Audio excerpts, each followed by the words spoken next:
Olá e bem-vindos a mais uma análise. Hoje a gente vai fazer um experimento mental bem diferente. Vamos pegar uma estrutura moral lá do século XIV e aplicar um movimento digital do século XXI.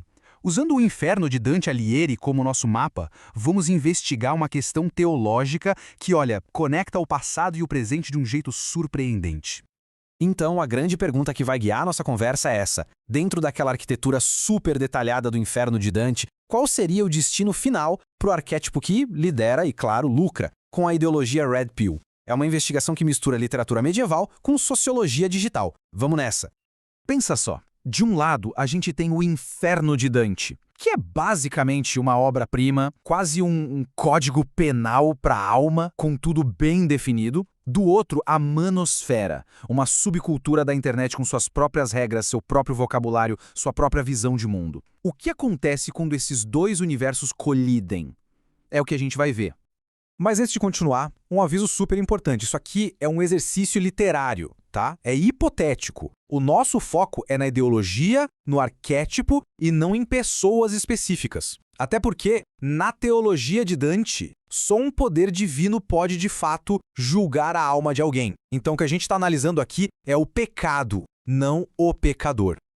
E só para todo mundo ficar na mesma página, a fonte que a gente está analisando define o movimento Red Pill como essa subcultura online. Ela tem um vocabulário próprio, todo um jeito de falar, e a proposta dela é revelar uma suposta verdade sobre como as relações humanas funcionam, principalmente entre homens e mulheres.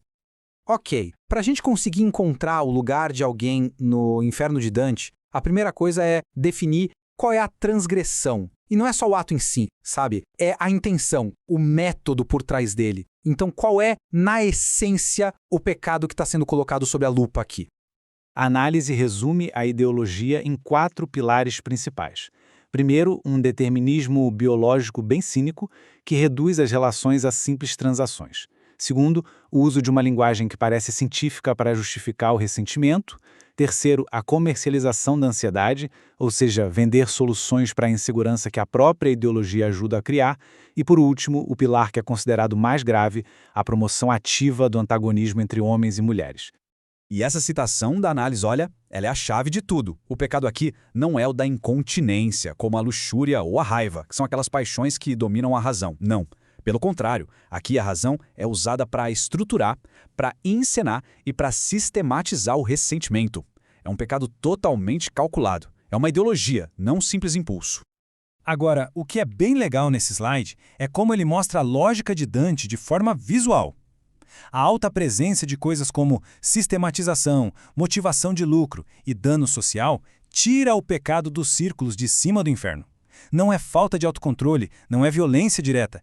É um mal que usa a inteligência, o que o coloca, sem dúvida nenhuma, na categoria da fraude, lá no Baixo Inferno.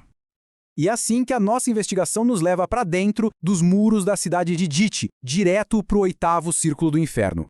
Esse lugar se chama Malebolge, que significa valas do mal, e é lá que os diferentes tipos de fraude são punidos. É aqui que a justiça divina fica ainda mais específica e mais terrível. Dentro de Malebolge, a análise até considera 2 valas como possíveis destinos. A primeira, a dos sedutores, é logo descartada. Por quê? Porque o pecado aqui é intelectual, é uma visão de mundo inteira, não só uma manipulação para sexo. Já a 8ª vala, a dos maus conselheiros, parece mais perto, né? Afinal, eles usam engano. Só que o objetivo aqui não é dar um simples mau conselho. É algo muito maior, é buscar a divisão da sociedade. Depois de descartar as outras possibilidades, a análise finalmente chega a um local específico, um lugar que se encaixa perfeitamente, não só no método, mas no propósito final dessa transgressão.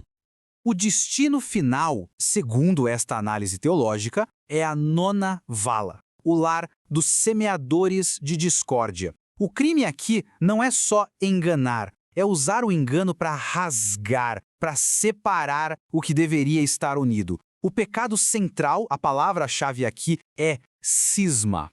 E essa imagem aqui ilustra o conceito de uma forma brilhante. Cisma é o pecado contra a unidade. A ideologia que a gente está vendo não busca só um ganho pessoal. Ela promove ativamente uma guerra entre os sexos, destruindo qualquer chance de comunhão e transformando o que poderia ser complementariedade num verdadeiro campo de batalha.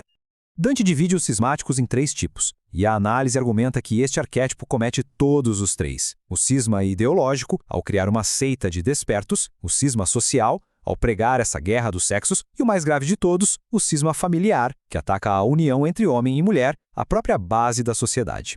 Certo, mas e a punição para isso? No inferno de Dante, o castigo nunca é aleatório. Ele segue uma lei, a lei do contrapasso, onde a punição é uma manifestação literal e eterna do pecado. Em outras palavras, o castigo não só pune a alma, ele revela a verdadeira natureza dela. E o contrapasso para os semeadores de discórdia é um ciclo de horror. Primeiro, eles são golpeados por uma espada de um demônio, que os parte no meio. A ferida sempre reflete o tipo de divisão que eles causaram na vida. Aí, enquanto se arrastam pelo círculo, a ferida vai se curando, lentamente. E quando eles finalmente chegam de volta ao ponto de partida, estão inteiros de novo. Só para levar outro golpe. Para todo o sempre. E é aqui que vem o ponto mais crucial. Esse ciclo de punição tem um paralelo que dá até arrepio com o ciclo de engajamento das redes sociais. O influenciador cria uma polêmica, é o golpe. Isso gera dor e divisão, é a ferida. Ele se recupera com o apoio da sua base, é a cura.